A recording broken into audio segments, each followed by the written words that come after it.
पिछले दिनी पंजाब के बरगढ़ी गांव में हुए श्री गुरु ग्रंथ साहिब बेअदबी मामले में गिरफ्तार किए हुए भाइयों की रिहाई को लेकर सिख जथेबंदियों ने विशाल रोष मार्च गांव पंजगराई से फरीदकोट तक निकाला गया, जिसमें हजारों गिनती में सिख शामिल हुए। उन्होंने मांग की है कि जिन दो भाइयों जसविंदर सिंह और रुपिंदर सिंह पर पुलिस ने झूठा मामला दर्ज कर गिरफ्तार किया है, बिल्कुल बेकसूर हैं, उन्हें तुरंत रिहा किया जाए और असली मुलजिमों को गिरफ्तार किया जाए।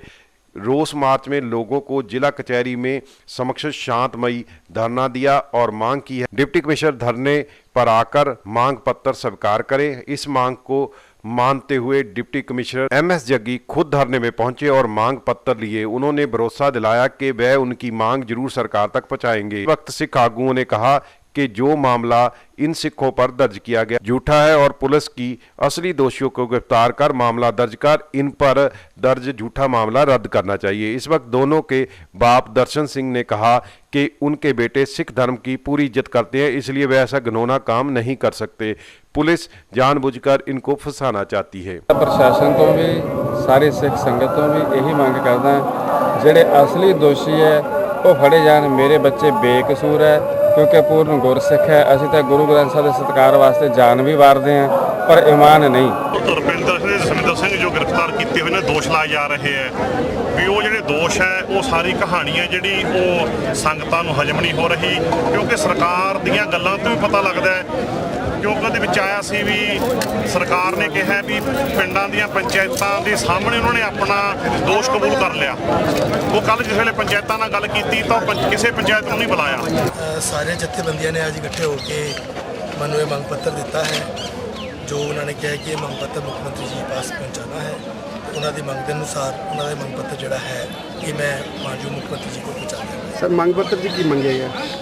ਮੈਂ ਹੁਣ ਤੁਹਾਡੇ ਸਾਹਮਣੇ ਇਸ ਨੂੰ ਪ੍ਰਾਪਤ ਕੀਤਾ ਹੈ।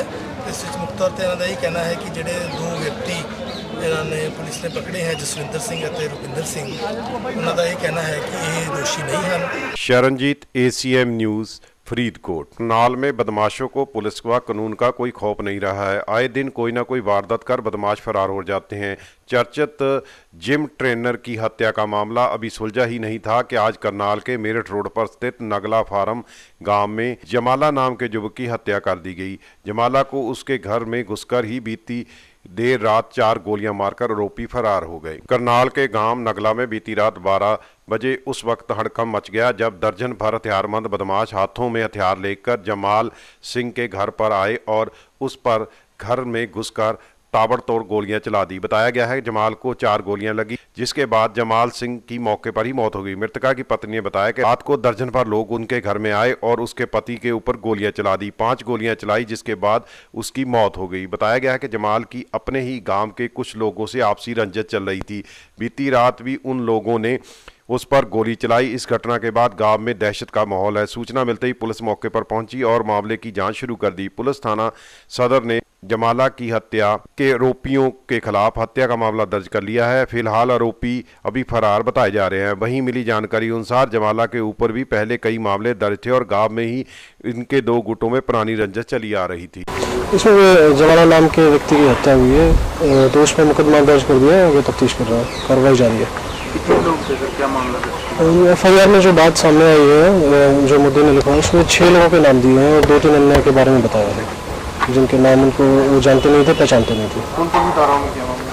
334 IP से वाम सेक्टर में FIR रजिस्टर की है। विजय कंबोज ACM न्यूज़ करनाल। पानीपत में आज आंगनवाड़ी वर्कर एवं हेल्पर सैकड़ों महिलाओं ने लघु सचिवालय में सरकार के खिलाफ प्रदर्शन किया। आंगनवाड़ी महिलाओं का कहना है कि पिछले 4 महीने से हमें आधा वेतन मिल रहा है और पिछले 9 महीने से खाना बनाने की लेबर नहीं मिली है और सब्जियां व ईंधन का खर्च नहीं दिया गया है। आंगनवाड़ी महिलाओं पिछले कई महीनों से अपने जेब से खर्च सहन कर रही हैं और पिछले 4 माह से केंद्रों का किराया जारी नहीं किया गया और जो बच्चे वजीफा दिया जाता है वह भी नहीं मिला है। प्रदेश अध्यक्ष संतोष का कहना है कि अगर जल्द से जल्द हमारी मांगे नहीं पूरी हुई तो हम सभी आंगनवाड़ी वर्कर अनिश्चित काल के लिए हड़ताल करेंगे और उसकी जिम्मेवारी प्रशासन की होगी। का रोज प्रदर्शन है हमारा। 5-5 महीने से मानदेय हेल्पर वर्कर को नहीं मिला। 9-9 महीने से सब्जी का पैसा, ईंधन का पैसा, लेबर का पैसा, बनाने वाले का कुछ नहीं मिला। इसी तरह से हमारे सेंटरों में कोई चीज उपलब्ध नहीं है।